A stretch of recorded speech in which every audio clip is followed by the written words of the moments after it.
Welcome to my channel. Chicken gravy எப்படி செய்யலாம் பார்க்கலாம் வாங்க.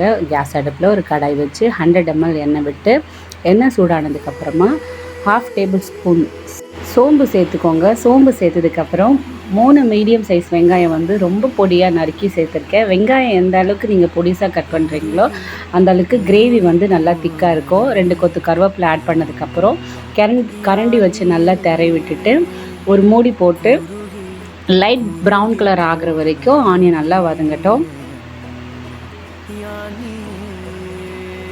ஆனியன் நல்லா வதங்கியிருக்கு. 2 பச்சை மிளகாய் வந்து ஆட் பண்ணிக்கலாம். இது ஆப்ஷனல் தான், இது வாசனைக்காக தான் நான் சேர்த்துருக்கேன்.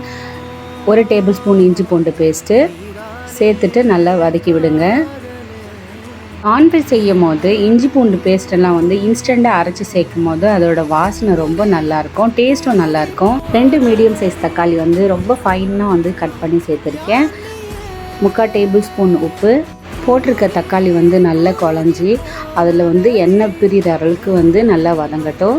அடிக்கடிக்கு மூடி எடுத்து திரை விட்டுக்கோங்க, இல்லைன்னா வந்து அடி பிடிச்சிரும்.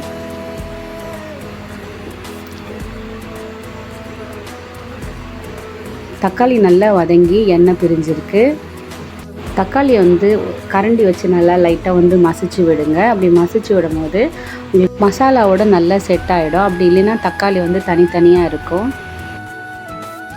1/4 டேபிள் ஸ்பூன் மஞ்சத்தூள், 1/4 டேபிள் ஸ்பூன் வந்து நான் வீட்டு மிளகாய்த்தூள் சேர்த்துருக்கேன். உங்கள் காரத்துக்கு ஏற்ற மாதிரி மிளகாய்த்தூள் மட்டும் அட்ஜஸ்ட் பண்ணிக்கோங்க.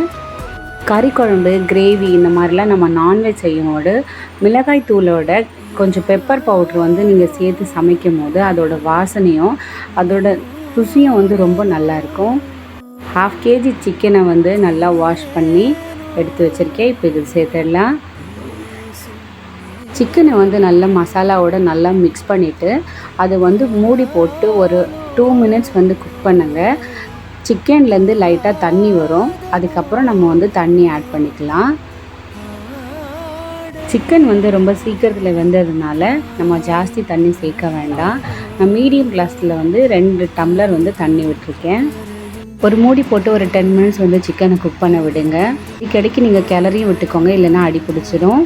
இந்த அளவுக்கு தண்ணி நல்லா வற்றி எண்ணெய் நல்லா பிரிஞ்சு வந்திருக்கணும். சிக்கனை நல்லா கிளறி விட்டுட்டு 1 டேபிள் ஸ்பூன் வந்து கரம் மசாலா அதில் நான் சேர்த்துக்கிறேன். உப்பு கொஞ்சம் குறைச்சலாக இருக்கிறதுனால 1/4 டேபிள் ஸ்பூன் உப்பு நான் இதில் சேர்த்துக்கிறேன். கரம் மசாலா சேர்த்ததுக்கப்புறமா ஒரு 2 கலர் கலரிட்டு ஒரு மூடி போட்டு ஒரு 1 minute வந்து குக் பண்ணுங்கள். இந்த கரம் மசாலாவோட ஸ்மெல் வந்து போகிறதுக்காக. ஒரு 1 minute ஆனதுக்கப்புறமா பொடியாக நறுக்குன கொத்தமல்லி வந்து கொஞ்சம் சேர்த்துக்கிறேன். 1 டேபிள் ஸ்பூன் பெப்பர் பவுடர் சேர்த்துட்டு நீங்கள் கேஸ் ஆஃப் பண்ணிவிடுங்க. சூட்லேயே வந்து கொத்தமல்லியும் பெப்பர் பவுடரும் வந்து நல்லா வந்து மசாலாவோட மிக்ஸ் ஆச்சுன்னா அதோட ஸ்மெல்லும் நல்லாயிருக்கும் சாப்பிடும் போது. இது நீங்கள் ரசம் சாதம், சாம்பார் சாதம், சப்பாத்தி, நான் இது கூடலாம் நீங்கள் வச்சு சாப்பிட்டிங்கன்னா ரொம்ப சூப்பராக இருக்கும். சிக்கன் வந்து நல்லா வெந்து வந்திருக்கு பாருங்கள், இது எவ்வளோ சாஃப்டாக இருக்குன்னு. இந்த வீடியோ உங்களுக்கு பிடிச்சிருந்தனா லைக் பண்ணுங்கள், ஷேர் பண்ணுங்கள், சப்ஸ்கிரைப் பண்ணுங்கள். உங்கள் ஃபேமிலி மெம்பர்ஸ்க்கும் சமைச்சு கொடுங்க.